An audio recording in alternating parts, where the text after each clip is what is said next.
morning, everyone. Happy New Year and welcome to the Wolverine Caucus. This is our first forum in 2019, and we're so excited about the topic that we're doing today. It is very timely. As you know, the Wolverine Caucus is sponsored by the University of Michigan Office of the Vice President for Government Relations and the UM Alumni Association. My name is Dr. Veronica Wilkerson Johnson, and it is our pleasure to bring these forums to you each year. And today, our speaker is going to be introduced by Democratic floor leader Yousef Rabhi from the 53rd District in the great city of Ann Arbor. Go Blue!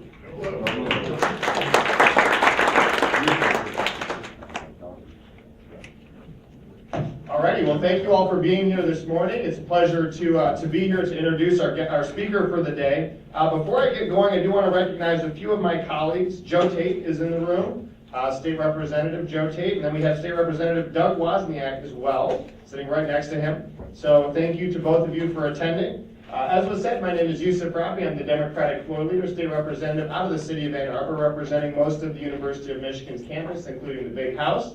And I'm here today to basically help kick things off. Wolverine Caucus, which many of you, I do see some familiar faces, have attended, is a wonderful opportunity for us all to get together here in Lansing and talk about issues of importance, not just to the University of Michigan and to the state of Michigan, but obviously to our nation and to our planet as well. And so part of the beauty of this caucus is that we don't all come to the table with the same viewpoints and the same ideas, as is evidenced by the fact that we have Democratic and Republican representatives in the room. And I think today's conversation is another example of wanting to expand those horizons and expand understanding and opportunities.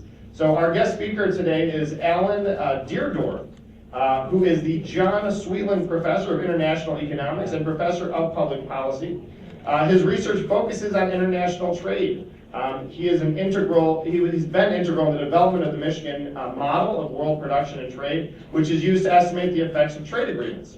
So obviously these are very important issues currently. In our current political climate, it is obviously a very hot issue nationally, with our president talking about trade as a major conversation. And so we're going to have a conversation today about that. He's also done theoretical work in international trade and trade policy, and has served as a consultant to the U.S. Department of Commerce, Labor, State, and Treasury, as well as to international organizations, including the Organization for Economic Cooperation and Development and the World Bank. So he's got quite an impressive resume, and I'm looking forward to hearing some of what he has to say. I think that I might be coming at this issue from a slightly different angle, but that's the importance of forums like this, is to hear a diversity of viewpoints and to help understand from a broader perspective, and especially from somebody with so much wealth of knowledge and experience who's been through so much of these different topics. I'm excited for this opportunity to learn more, and I hope that you are as well. Please join me in welcoming Professor Deardorff to the podium. Thank you. Thank you very much, Yousef. Yes, I'm Alan Deardorff. I've been doing the economics of international trade for almost 50 years at the University of Michigan. And so I've been studying this and teaching about it and doing research on it for a long, long time. And for most of that time, nobody much cared.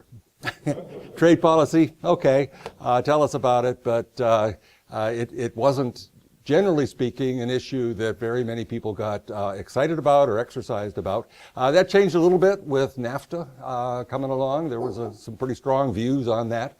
But then the interest in that kind of died down, and I sort of thought nobody's going to think about NAFTA again. Boy, was that wrong. Because Mr. Trump came along, and he had been negative about NAFTA from before it was even enacted. He'd been negative about a number of other trade policy issues, and he promised, as he was campaigning for president, to continue that if he was elected, and that's one promise that he has kept. He's done a lot. Now, he didn't do it right away. In his first year, in 2017, he actually didn't do anything with regard to trade policy except to initiate some investigations and so forth, but he didn't change our trade policies. And indeed, I think Paul Krugman, who's a very pro-trade person, said he kind of wimped out on trade.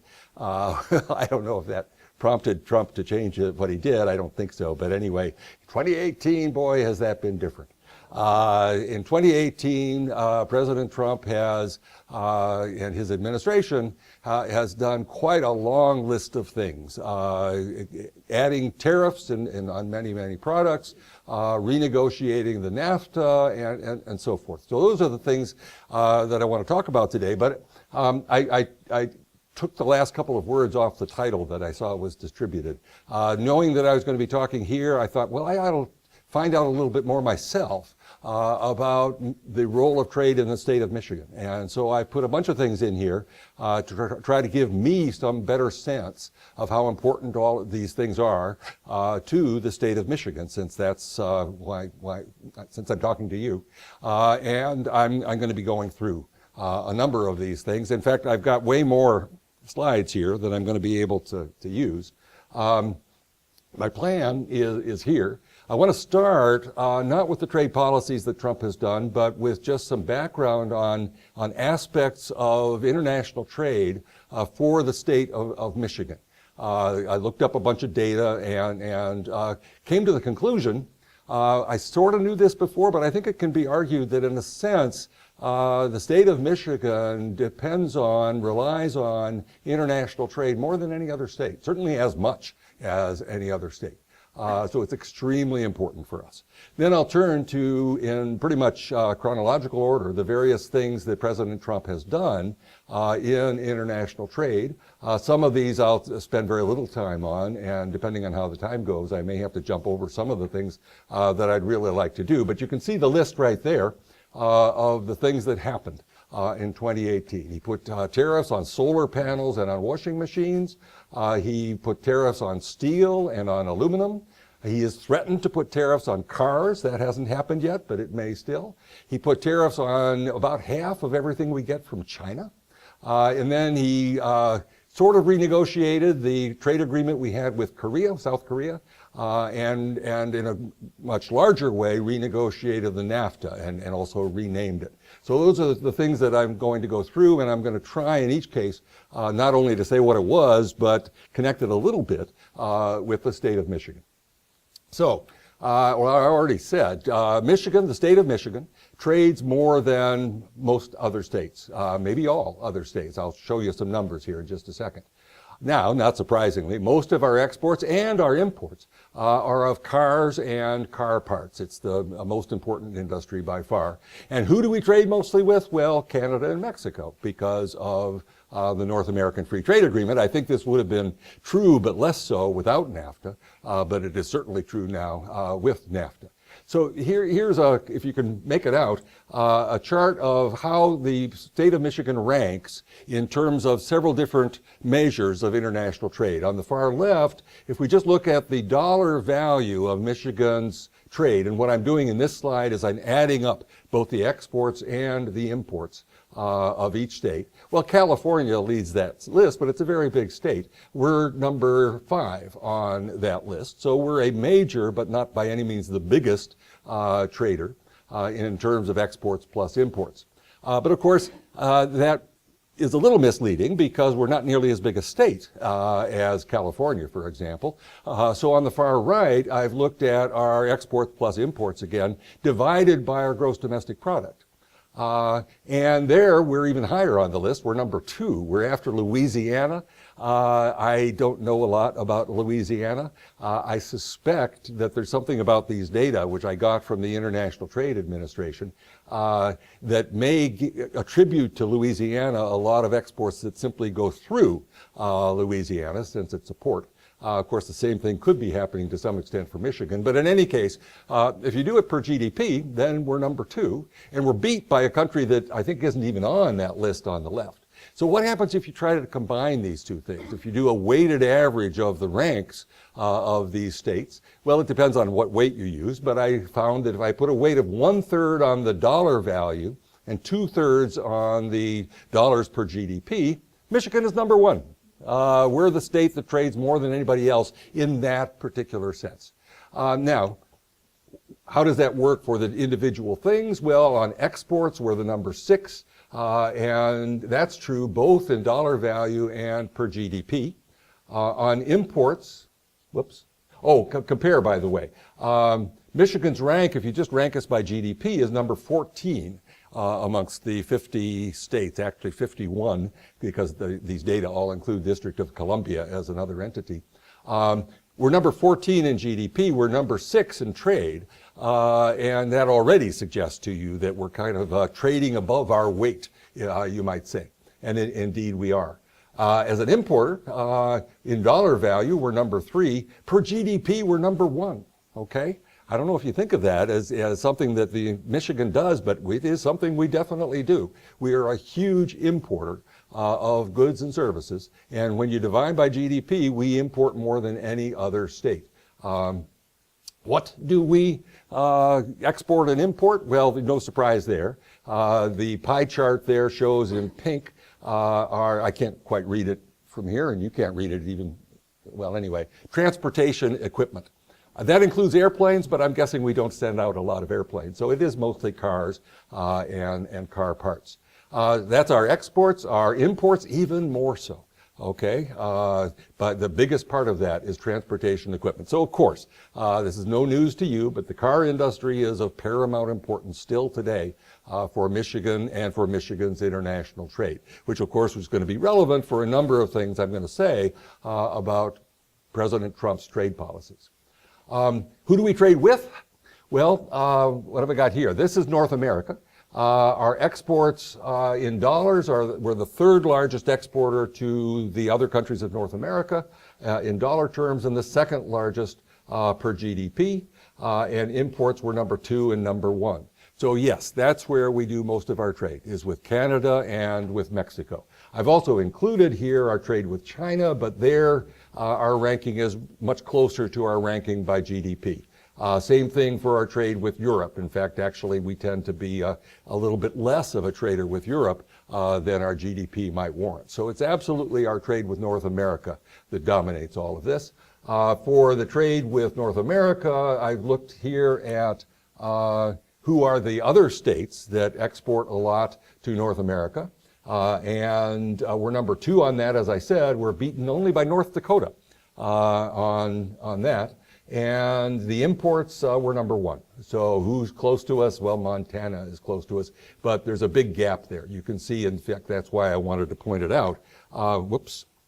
I don't know if my pointer is going to be visible here, but yeah, if you compare our imports from North America to the next most importing state, our number per GDP is more than twice theirs. So really, we are an outstanding importer from the NAFTA countries. This ranks Michigan's trading partners with other countries. Again, Canada and Mexico are numbers 1 and 2 in both of those charts for both exports and imports. China's a big one, though. China's number 3 on both of those lists. And then beyond that, there's no clear pattern. Well, Germany's up there. It's number 5. Okay? So that's my little bit of background about how important trade is for the state of Michigan. Now we get to the trade actions that have happened in the year 2018 under President Trump. Most of them, not all of them, but almost most of them, consisted of tariffs, taxes on imports. He put taxes on imports. That prompted other countries to put taxes on our exports that were also tariffs. So most of that year has been about rising tariffs, initiated always by President Trump. What is the effect of tariffs? Well, it's really pretty simple. I mean, I've spent my career teaching my students what the effects of tariffs are, but it's really pretty simple. It raises the prices to the importers. It lowers the prices to the exporters. Now, the mix of that, whether it's mostly the first or mostly the second, depends upon a lot of things that I won't try to go into, but it's always going to have those 2 effects. When we put tariffs on imports, those imports are going to rise in price here in the United States. It's also, to some extent, going to lower the prices for those who are selling to us, and that, of course, hurts them. To listen to Mr. Trump, he seems to think all of the effect of the tariff is to hurt the other countries, but it's not. it also raises prices to us and to our buyers. Now, it also causes substitution. It can cause substitution away from the product itself that you put the tariff on, if that's possible. If you can find something else that would serve the same purpose. It can also cause substitution away from some exporters towards others. For some of these tariffs, in particular the China one, that presumably could be a big part of it. That when we put a tariff on China, we'll switch to start buying the same products from abroad, but buy them from other countries on which we have not put tariffs. So those are the sorts of things that tariffs are always going to do. They're going to raise the prices inside the country that does the importing and lower the prices abroad. Of course, in all of these cases, he puts tariffs on and other countries then put tariffs on us. So we're experiencing both of those effects. Both the rising price for our buyers and the falling price for our sellers when the foreign countries put tariffs on us. The net economic effect of all of this, which economists have been talking about for 2 centuries or more, is a net negative effect for the country as a whole. Yes, there are winners and losers, always. Any trade policy, including a tariff, is going to benefit some and hurt others. But when economists add up the gains and losses, it's always a net loss for the world as a whole and, generally speaking, for the country. I need to mention that because that's one of the fundamentals of the economics of tariffs, but it's not going to play much of a role in what I'm going to be talking about here. Now, I want to go through the things that Trump has done with his trade policies. The slides I'm going to show you are only going to list the actions that were actually completed in 2018. One of them is going to be the car tariffs hasn't been completed. What he did was he started an investigation of it. Everything else, it's going to be about tariffs that actually happened. In all cases, there were warnings or suggestions well ahead of time that it was going to happen, but I'm not going to spend time on all of that. I'm also not going to spend time on the first thing that happened in 2018, and that was that we put quite substantial tariffs, 30% tariffs on imports of solar panels from all other countries, and 50% tariffs on imports of washing machines. Okay? I'm not going to spend time on that in part because really it wasn't Trump that did that. He could have stopped it, but it was a process that had begun long before he was president. I mentioned there, though, that one of those is particularly of interest to Michigan. The tariff on washing machines was requested by Whirlpool, which is a worldwide company, but it's based in Michigan. And so presumably Michigan was in some sense responsible for that. What does it do? Well, it raises the price of washing machines, of course, in the United States. It does, and it did, but I'll move on. In March of 2018, he did the much more surprising thing, which had not been done much of it all by previous presidents. He announced new tariffs on all imports of steel and of aluminum, and he was basing those tariffs on national security. There's a 25% tariff on steel. There's a 10% tariff on aluminum. These, by the way, are still in place for most countries. They announced that it was going to be on all countries. They then exempted and delayed some of them, but eventually they have them on most countries, including, by the way, Canada and Mexico. So we have these very large tariffs on those metals. Doing this on the basis of national security, we have a law in place. It's Section 232. Hardly ever had it been used before. This was a basically very new thing, to put major tariffs on products based on national security. For my entire career, I've been teaching my students that one of the reasons for using tariffs is national security. Why? Well, you don't want to find yourself dependent upon an enemy for the stuff you're going to need to use to fight a war with them, okay? What if we had discovered when World War II broke out that we're buying all of our tanks from Germany? That wasn't going to work too well, okay? So you might have wanted to have a tariff on tanks from Germany to prevent that from happening, all right? Well, the argument that Trump used was that all of our imports of steel and aluminum are threatening our national security, even though most of those imports are coming from our allies, with whom we presumably, at least prior to Trump, we're not likely to have a war. So anyway, he did that. His argument was that economic security is national security, and he views imports of just about anything as threatening economic security. So we did those tariffs. They started with some of the countries exempted, but eventually most of them were added back in. What were the responses to these tariffs? Well, the other countries put tariffs on us. And as a result of that, other countries complained to the World Trade Organization that our tariffs were unjustified. We complained to the World Trade Organization that their retaliatory tariffs were unjustified. The World Trade Organization, of course, found in whose favor? Well, it didn't find anything, because the World Trade Organization works very, very slowly. Lord knows when those decisions will be made and whether anybody will pay attention to them. So what we've got right now is a whole bunch of tariffs on imports of steel and aluminum into the United States, and of exports from the United States to Europe, to Mexico, to Canada, to Japan, to lots of other countries that were prompted by those tariffs.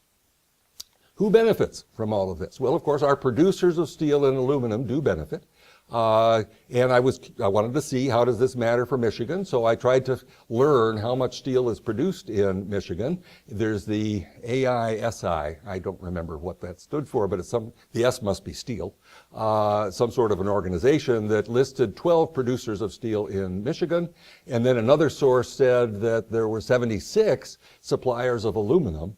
Now, that doesn't mean that they might well be making stuff out of imported aluminum, so they aren't necessarily benefiting from this. That first organization had this map showing you where our steel is being produced in Michigan, and that was news to me. There's a couple of them up in the UP. Looks like there's a couple of them right about here. You got any steel mills in Lansing? I don't know. Anyway, there is steel produced in Michigan, and those steel producers are benefiting from that. But who's going to be hurt? Well, anybody that uses steel. Now, I don't know about you, but I don't eat any steel at all. So the rise in price of steel doesn't matter to my own personal budget, or so it would seem. But of course, steel is used to produce all sorts of things. It's used to produce cars. Well, actually, I haven't bought a car in years either, so I guess it doesn't matter to me, but it's going to matter to a lot of people, including all the car companies that rely on steel mostly, but to some extent also on aluminum, because the prices have gone up. How much have they gone up? Well, here's a chart I found that shows the prices of steel. This is over a long period of time, but the tariff we put on is where that vertical line is there, and that top thing is the price of steel in the United States. The other ones are prices of steel in other countries, and what you see is they moved sort of together over the years, but when that tariff went into place, the price of steel here jumped way up, as it should, 25% tariff. Now, gradually over the time since then, all these prices have come down some, but it's continued to be true that our price is way above the prices in the rest of the world, okay? Now, the fact that our prices come down, does that mean, okay, well, it's not so bad for us? Well, no. The companies that are using steel to make stuff are in many cases, especially in the car companies, they're competing with producers in other countries who don't have to pay that high price of steel, okay? So it's making us less competitive in producing everything that uses steel, and something similar to a lesser extent would be true for aluminum. The tariff there was only 10%. Oh, yeah, there's the aluminum price. I don't quite know what's going on there. There was a big jump, but it looks like it came a month after our tariff. But the fact that there was a jump is very clear. And although it looks like there was a bit of a downward trend before, and there is again after, it looks like we're quite a ways above what we would have been if we just followed that old trend. So yeah, the tariffs on steel and aluminum have raised prices of the products. How important is that for Michigan? Well, Michigan is the number 4 importer of steel and aluminum, according to one source that I was able to find. Okay, moving on. The tariffs on steel and aluminum, as I said, were motivated by national security. Well, after that, Trump said, let's do the same thing with cars. Now, that hasn't happened yet. But in May of 2018, he initiated a Commerce Department investigation of whether the imports of cars and of car parts into the United States are threatening national security. As his previous investigation had found imports of steel and aluminum had done. He's been threatening, he is still threatening, to put a 25% tariff on cars and car parts. Hasn't happened yet, may not happen, I don't know.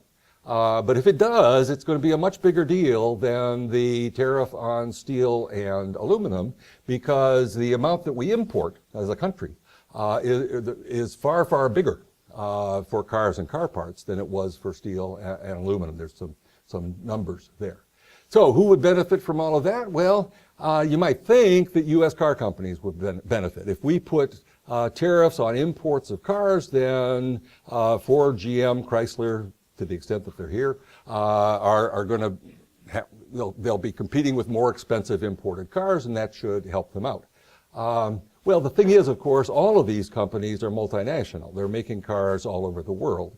And if you ask General Motors, I mean, I don't know how to ask them, but I read, that General Motors has come out opposed to these tariffs. I've been wondering about Ford. I searched, tried to find out, maybe some of you have inside knowledge of Ford, I do not.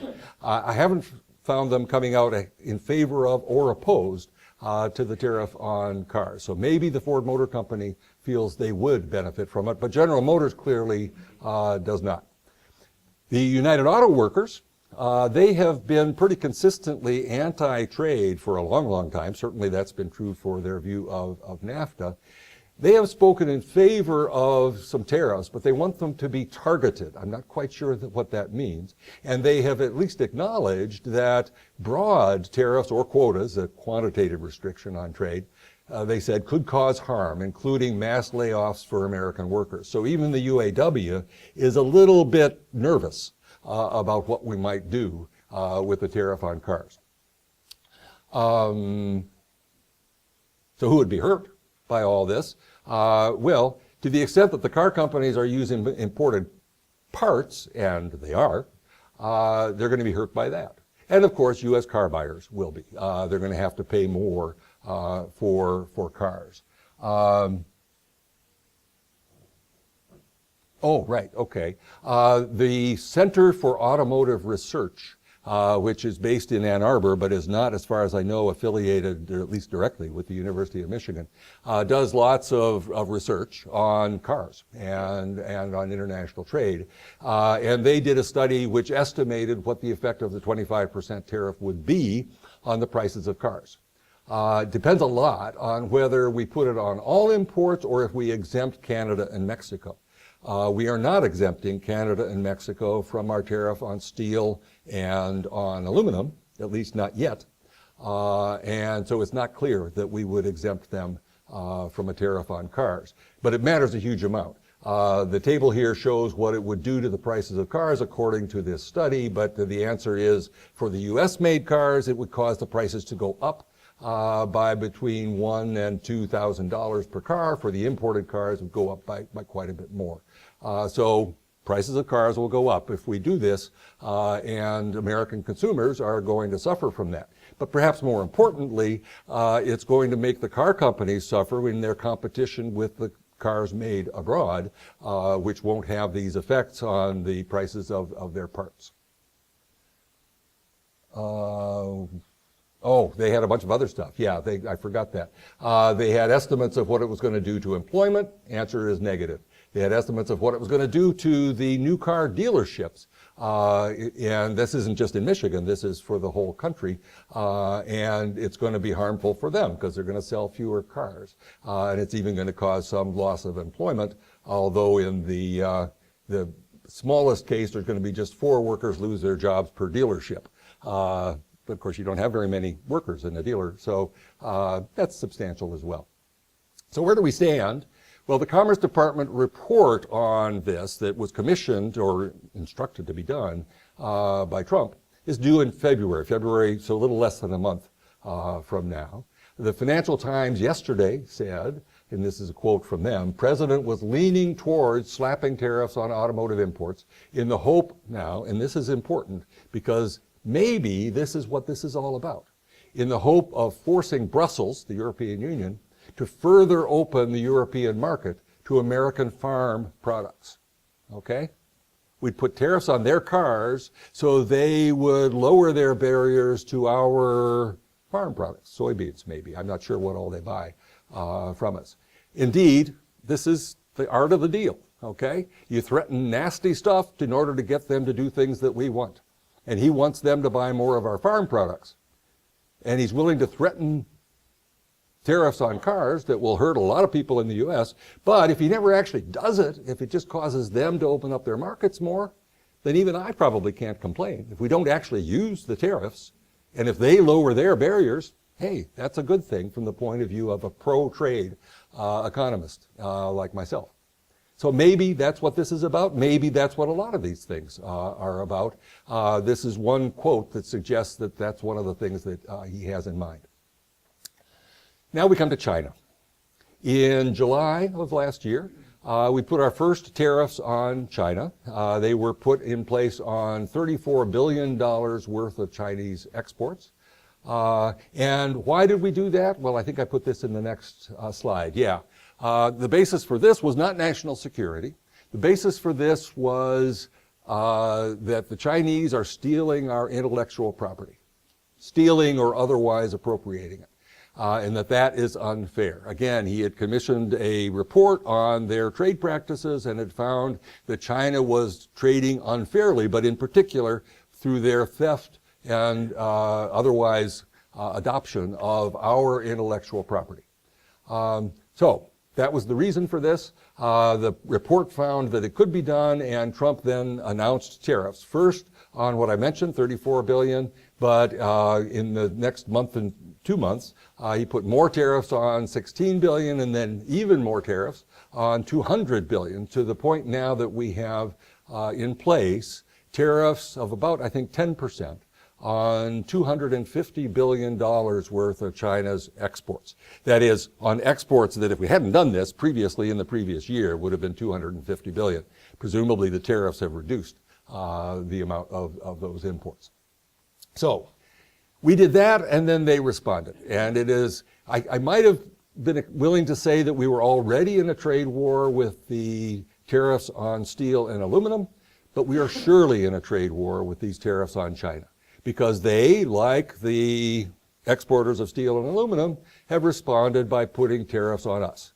These tariffs were never a surprise that we did. We said we were going to do it. So on exactly the same day that we put a tariff on $34 billion worth of China's exports, they put a tariff on $34 billion worth of our exports. When we did another $16 billion, they did exactly the same thing. When we did $200 billion, well, now they're getting to the point we don't have enough exports to them, so they couldn't really match it dollar for dollar, but they put a tariff on a lot of stuff. So what's happened has been that our tariffs on their products and their tariffs on our products have all gone up on a lot, not all, but an awful lot of our trade with China. And Trump has said that he is willing to put still more tariffs on. The number that was quoted was another $267 billion. That would basically mean we'd have tariffs on everything that we buy from China. Now, he hasn't done that yet. And he used that, again, the art of the deal, to get them to talk.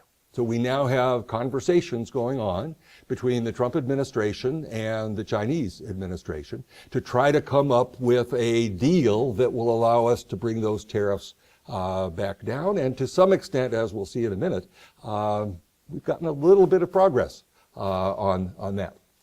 So what's the point of all of this? Well, the original reason for using the tariffs was the things that China was doing with regard to intellectual property. And I see I'm supposed to stop at 12:30, right? Okay, I'm going to have to jump over some stuff. I go through some things that might be what are in mind. I kind of reject most of them. One of them is to get rid of our trade deficit. He talks about that a lot. Here's a chart that will show you what's happened to our trade deficit since he put the tariffs on, and it's just gotten bigger. So we'll skip through with that. Michigan's role? Well, we are not by any means the biggest trader with China. We're a big trader with North America, but with China, not so much. So I don't actually see all of this stuff with China as affecting Michigan more than others, nor less either. I mean, it's going to be adverse effects, but it's not particularly bad for Michigan the way the car stuff would be. Here's our exports to China. Here's our imports from China, substantial amounts, but again, it's almost all cars and car parts. Let me jump on ahead to other things here. I looked up the models that we sell to China. They don't sell very many cars to us. You may have noticed you don't see them in the streets. They seem to buy quite a few cars from us, but it's all the cars I can't personally afford. So they're the really nice ones.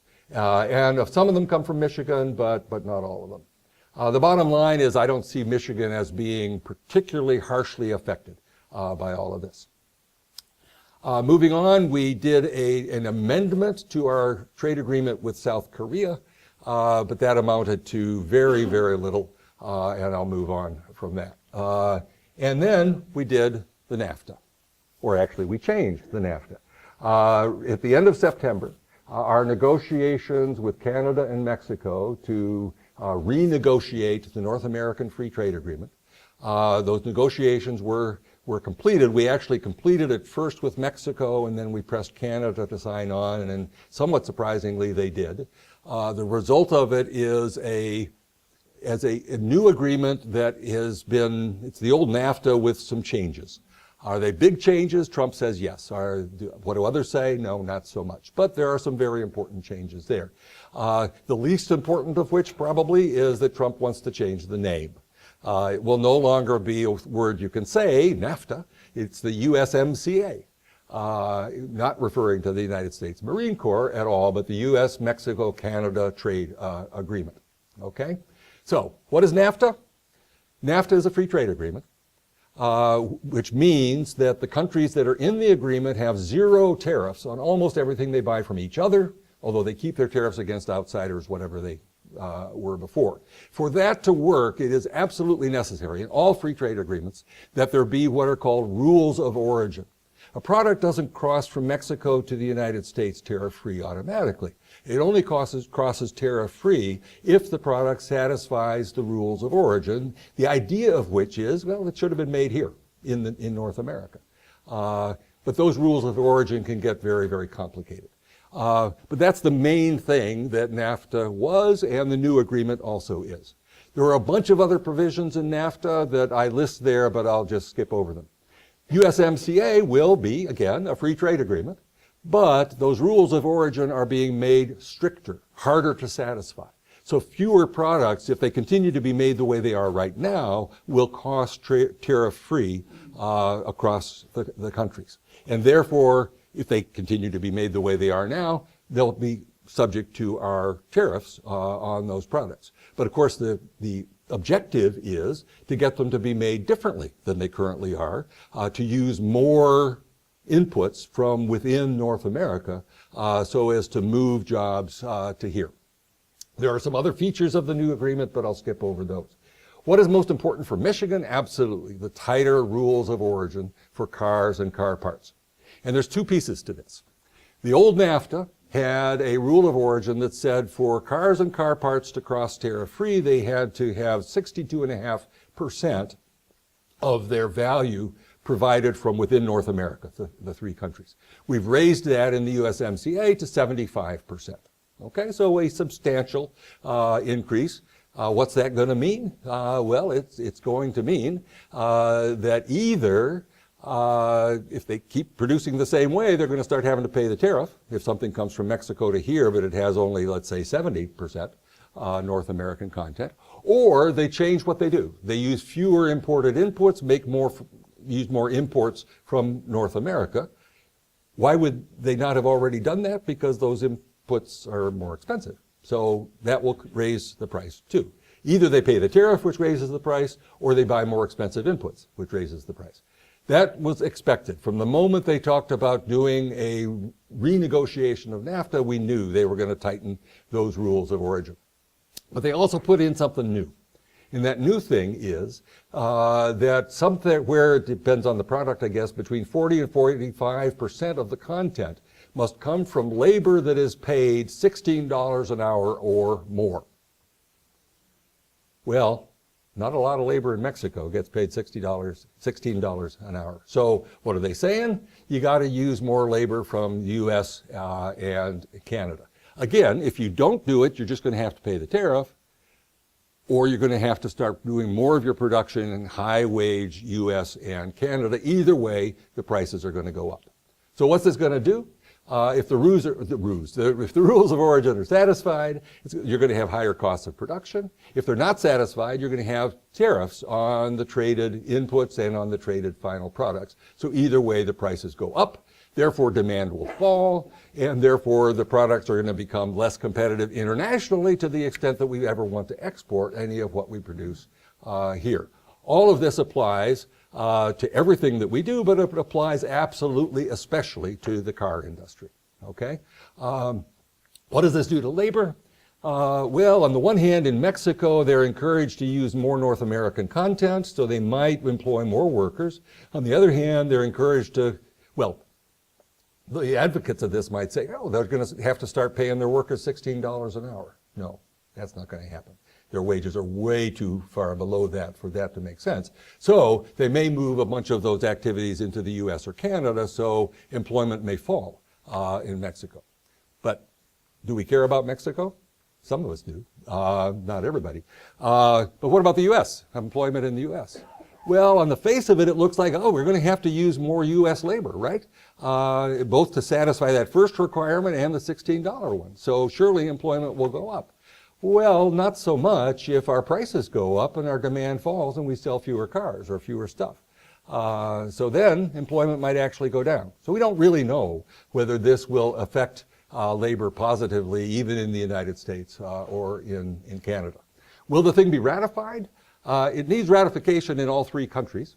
The Democrats want changes. I just read that, I guess, yesterday. They, not surprisingly, they want stronger there are labor standard provisions in the renegotiated NAFTA, okay, which there were not in the old NAFTA. There was a side agreement, but it didn't mean much.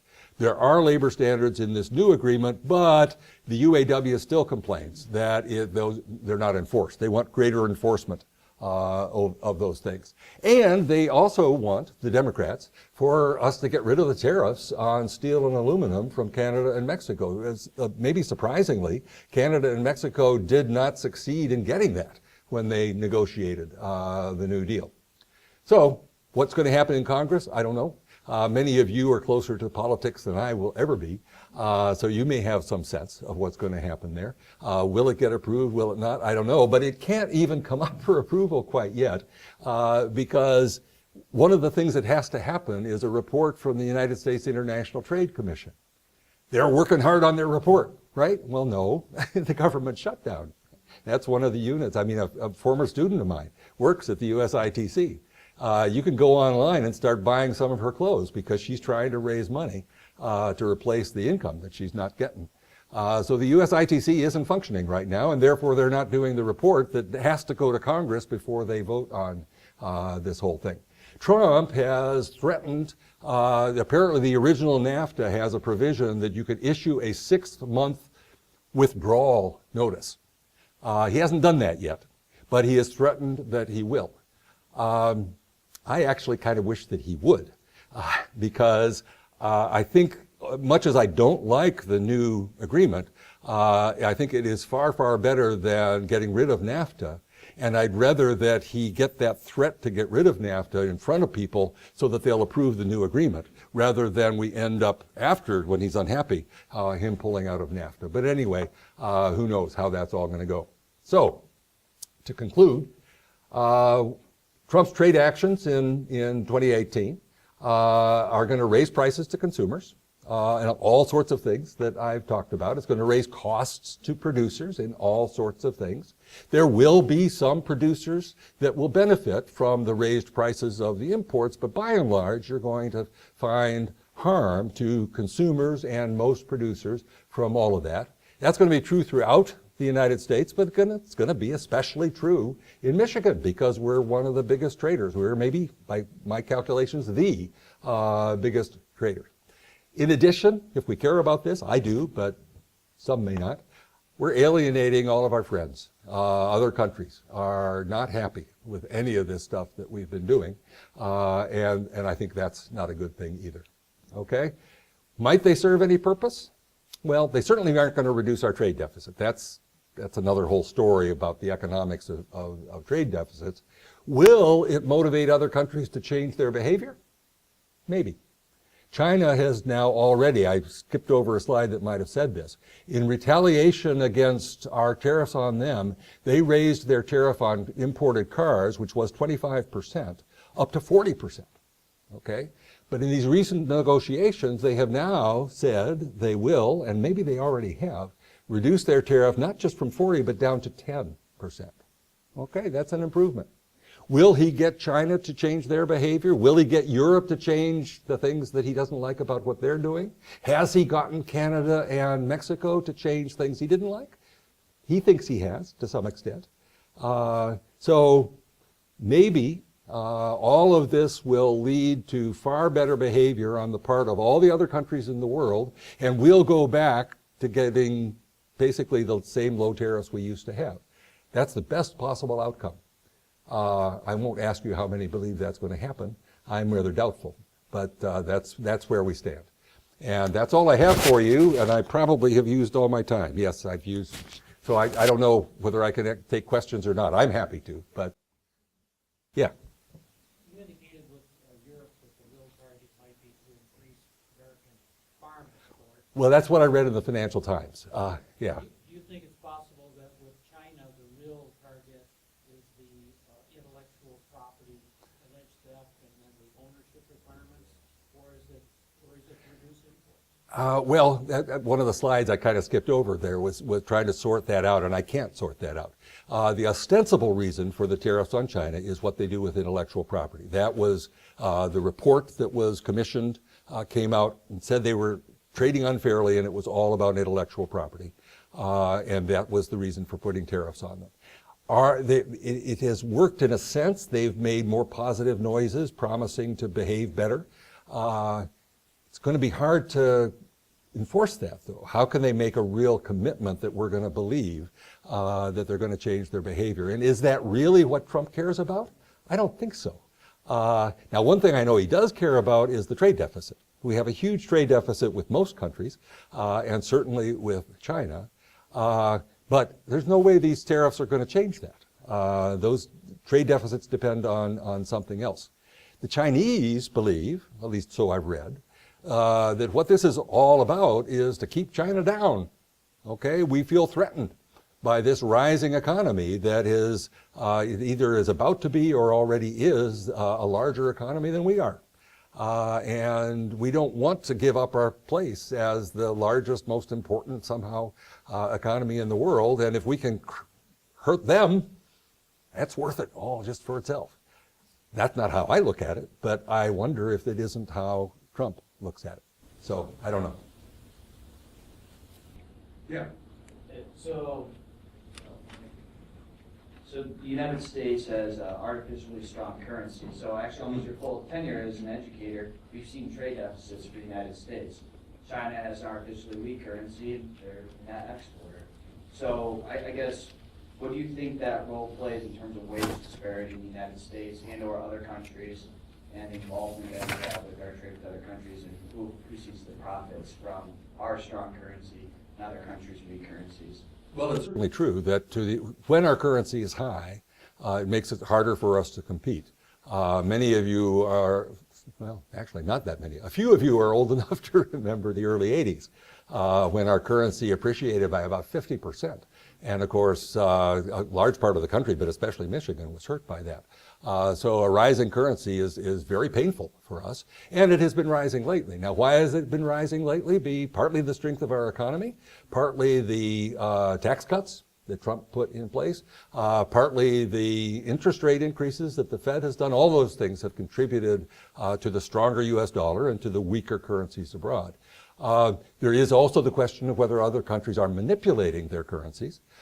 Trump, before he was elected, said that on day one he was going to declare China to be a currency manipulator. In previous years they had been, but we had never declared them that. By the time he was president, they weren't doing it anymore. In fact, they were intervening to keep their currency up, not down. And so he didn't, he didn't do it. Whether it was because of that or not, I don't know, but he didn't do it. But you're right, the currency makes quite a difference to our competitiveness. These currencies move up and down in long swings over time. I won't be surprised if our currency now declines over time, especially if we go into a recession, and that will make us more competitive. So you mentioned our competitiveness, but because our currency is so strong, we've been, I guess, privileged with the opportunity to consume more than we produce. Absolutely. So what's the benefit in us producing more than we consume? It's almost like we've been given a privilege at the expense of other countries. So I don't see it It's as not just almost, it absolutely is a privilege. And it has been true for a long time. We've been running trade deficits, current account deficits, for several decades. And throughout that period, what has that meant? That meant we as consumers get to consume a whole lot more than our country is producing, than we as a country are producing. The rest of the world is working real hard to make a lot of stuff for us to consume, and we don't ever really pay for it. They just accumulate the debt of our government that they probably are never going to be able to cash in. So you're right. The trade deficit is a huge privilege for us. We economists know that, and all Americans experience it, but they don't realize it. So, Thank you. yeah. Yeah. One of the countries that certainly has been a big shock with the new president is Canada. Yeah.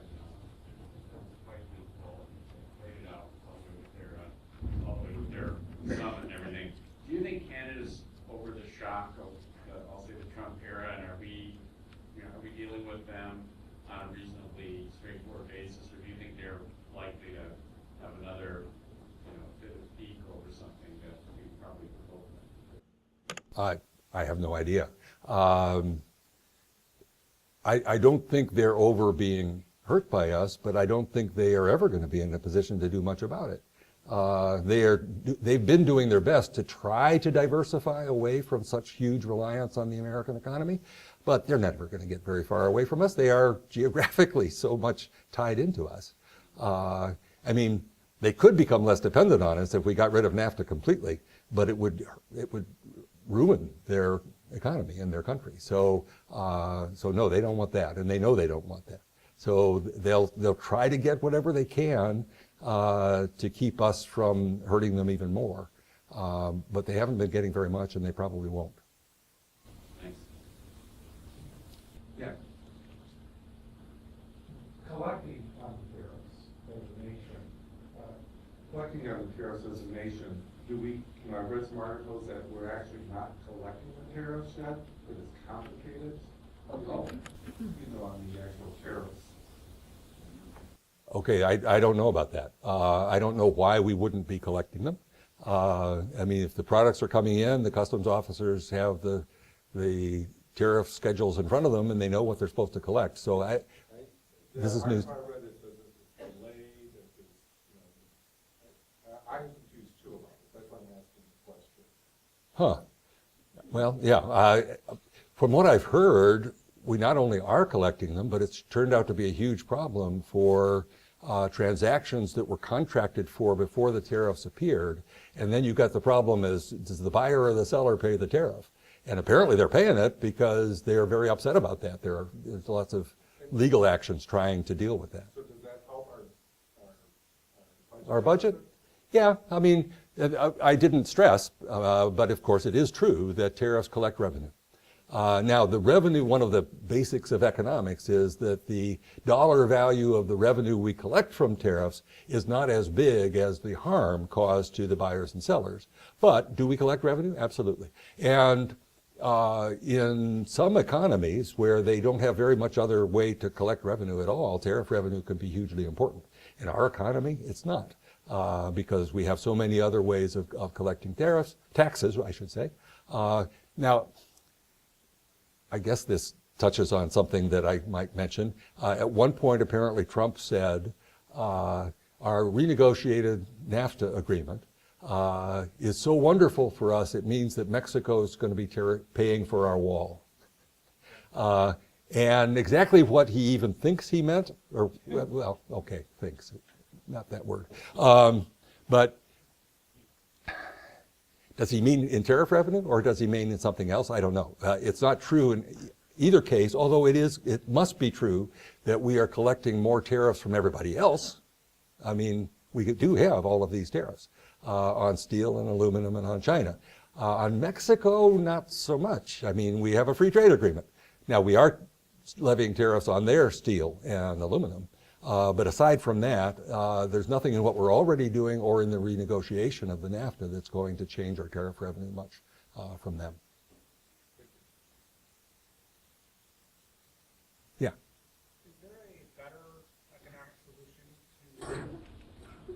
Is there a better economic solution to resolving the issue of IP theft?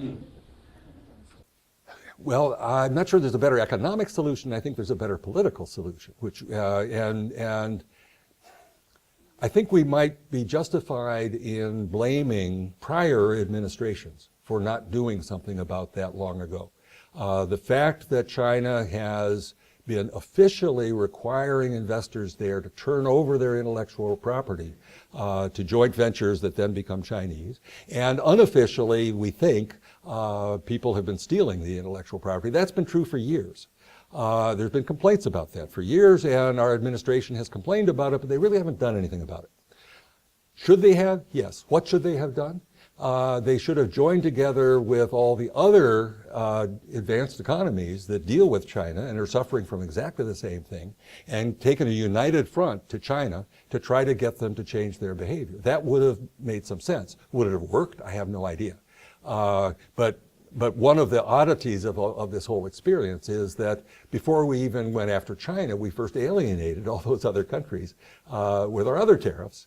Now today, maybe there is some cooperation by the US and Europe talking to China,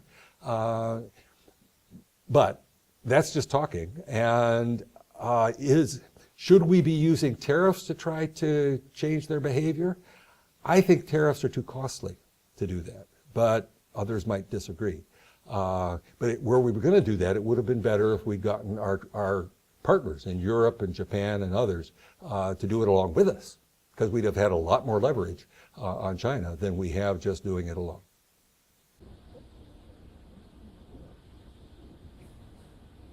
Yeah. Okay, is it your conclusion that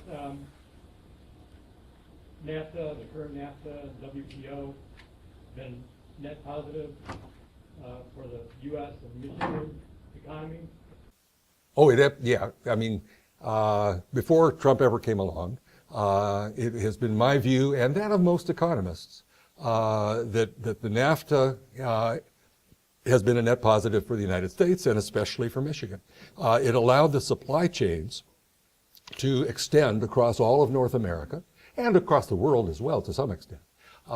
Thus making our producers much more competitive, much more efficient than they ever were before. Yes, labor-intensive stuff gets done in Mexico where it's cheaper, and that makes our products that we produce with those parts much cheaper as well. So yeah, overwhelmingly economists would argue that the NAFTA has been beneficial for the U.S. and for Michigan in particular, I think also for Canada. Has it been beneficial for Mexico?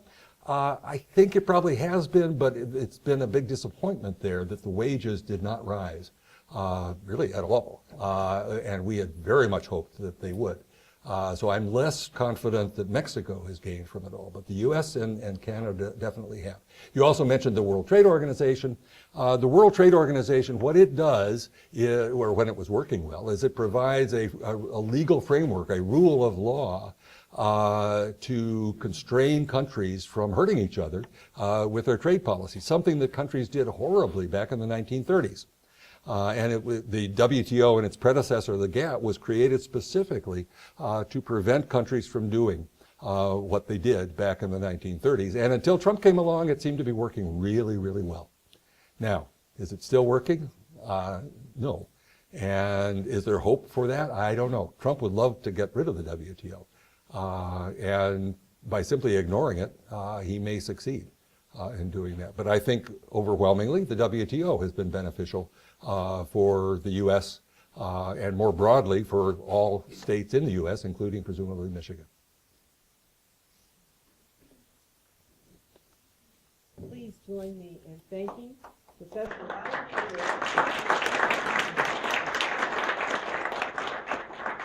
I don't know about you, but I certainly learned a lot today. And for those of us who are not economists, certainly this gives us much food for thought. And this forum today will be available soon online as well as in public access TV stations across the state.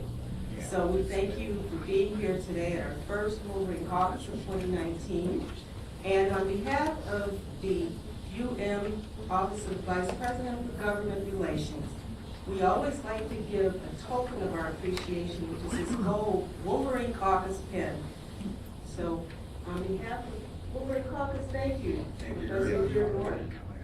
And I wanted to acknowledge, we're delighted that Vice President Cynthia Wilbanks has joined us, Vice President for Government Relations at the University of Michigan. So for all of you who braved this weather today to be here, we hope that it has been a warm and very enlightening experience.